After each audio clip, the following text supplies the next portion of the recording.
I understand in many cases, because of intervention of the High Court, the governor was given the opportunity to address the House for the budget session.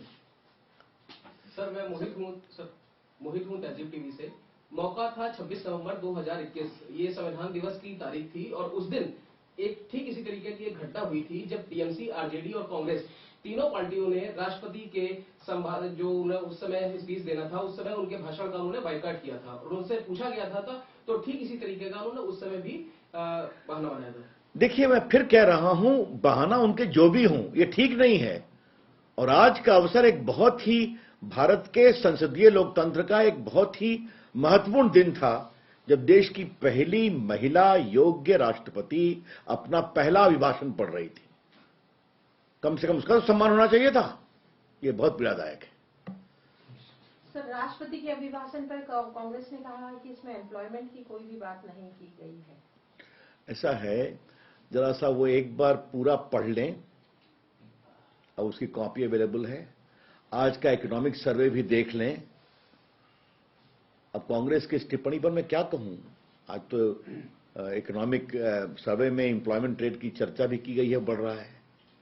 लेकिन एक चीज बताइए, मैं अपने कांग्रेस के मित्रों को एक ही बात कहूंगा, सड़कें बन रही हैं तो अवसर मिल रहे हैं कि नहीं? स्टार्टअप 90,000 हुए हैं तो उनसे नौकरी मिल रही है कि नहीं? भारत दुनिया में सेकंड बिगेस्ट मोबाइल मैन्युफैक्चरिंग में आगे बढ़ा है, तो लोगों को उसमें एम्प्लॉयमेंट के अवसर मिल रहे हैं कि नहीं? एम्प्लॉयमेंट प्रोविडेंट फंड का जो डेटा आया है, उसमें एम्प्लॉयमेंट का नंबर बढ़ रहा है कि नहीं? ये तो सीधी सी बात बढ़ रहा है। हम अवसर क्रिएट कर रहे हैं। आपको देखिए, सच्चाई लोगों को देखना चाहिए।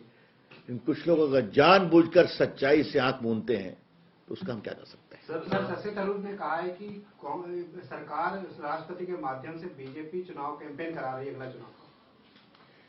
अगर महान चिंतक और लेखक श्रीमान शशि थरूर की यही समझदारी है बजट सेशन के उद्घाटन के बारे में, तो मैं क्या टिप्पणी करूं? दुर्भाग्यपूर्ण है ये। मैं इतना पूछूंगा कि उनकी जो बची कुची सरकार है, उस सरकार में जो बजट सत्र का आरंभ होता है तो उसमें क्या कहा जाता है? मेरे ख्याल में अब तो थोड़े वो अनुभवी सांसद हो गए हैं। ये परंपरा है। और जिस सरकार में वो मंत्री थे केंद्र में, यूपीए में, तो उस समय के बजट सेशन में क्या कहा जाता था? क्या भजन होता था? क्या बात करते हैं वो? ये संसदीय परंपरा है कि सरकार की उपलब्धि और बाकी विकास का एजेंडा राष्ट्रपति के अभिभाषण में होता है, और बाद में उनको जो धन्यवाद ज्ञापन की बहस होती है उसमें सारी बातें विस्तार चर्चा होती है। ये तो परंपरा है। रवि जी, राष्ट्रपति का अभिभाषण पर ही उस अभिभाषण में सरकार की उपलब्धियों का आपने भी कहा, उसमें विरासत की बात कही गई है, चाहे वो राम मंदिर हो, काशी हो। उसी विरासत को तार-तार करने की कोशिश की जा रही है, रामचरितमानस को जलाकर। ये लग रहा है कि इस पर हम विस्तार से बात करेंगे। मैं आपसे इतना ही कह सकता हूं कि जिस विरासत की बात की गई है, प्रभु राम का भव्य मंदिर बन रहा है, उज्जैन में महाकाल का विशाल कॉम्प्लेक्स बना है, बद्रीनाथ, केदारनाथ और स्वयं काशी विश्वनाथ। तो जो भारत की सनातन परंपरा है, उसकी धरोहर भी प्रभावी, उज्जवल होनी चाहिए। और इसका फायदा सीधा मिला है कि आज देखिए, क्या काशी हो, क्या अयोध्या हो, क्या कश्मीर हो, क्या केदारनाथ हो, क्या बद्रीनाथ हो, देश के श्रद्धालु लाखों की संख्या में वहां जा रहे हैं। तो इस सबों का एक देश की छवि और विकास दोनों पर असर पड़ता है। धन्यवाद। चलिए। नीतीश कुमार पे बोलेंगे? हैं? नीतीश कुमार ने कहा कि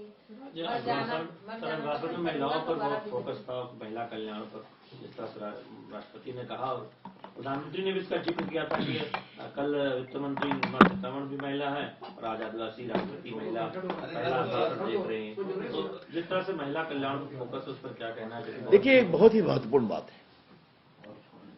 मेरा थोड़ा अनुभव है देश की राजनीति को देखने का, लेकिन जितने प्रभावी रूप से महिलाओं के कल्याण के लिए प्रधानमंत्री जी स्वयं संकल्पित हैं, वो बहुत प्रेरणादायी है।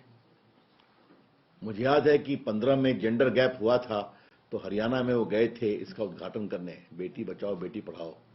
उनकी टिप्पणी मुझे आज तक याद है, अगर बेटी नहीं बचाओगे तो बहू कहां से लाओगे? और आज आप देख रहे हैं 26 जनवरी, आज भारत की बेटियां सेना में बड़ी अफसर बन रही हैं। फाइटर प्लेन उड़ा रही हैं। भारत की महिला सीआरपीएफ बेस्ट परफॉर्मिंग दस्ता बन रहे हैं। भारत की बेटियां सैटेलाइट के उसमें भी काम कर रही हैं। भारत की बेटियां आज क्रिकेट में वर्ल्ड में टॉप पहुंच रही हैं। ये जो पूरी सोच है ना कि हमें अपनी बेटियों को किस तरह से समर्थवान बनाना है, चाहे वो क्रिकेट हो, चाहे वो खेल हो, चाहे वो पढ़ाई हो, चाहे वो देश की सुरक्षा हो। और आप देखेंगे विशेष रूप से इस बात की चिंता की गई कि चाहे वो नेवी का कंटिजेंट हो, एयरफोर्स का कंटिजेंट हो, मिसाइल कंटिजेंट हो, ये सबको एक महिला ऑफिसर लीड कर रही थी। तो ये अपने आप इस बात को दिखाता है कि महिलाओं की पढ़ाई, और चाहे वो बेटी बचाओ बेटी पढ़ाओ, इन सबों में, और जिस तरह से आपने आज माननीय राष्ट्रपति जी ने महिलाओं के विकास के बारे में सारे आंकड़े बताए, ये देश के बदलते हुए उसका संकेत है।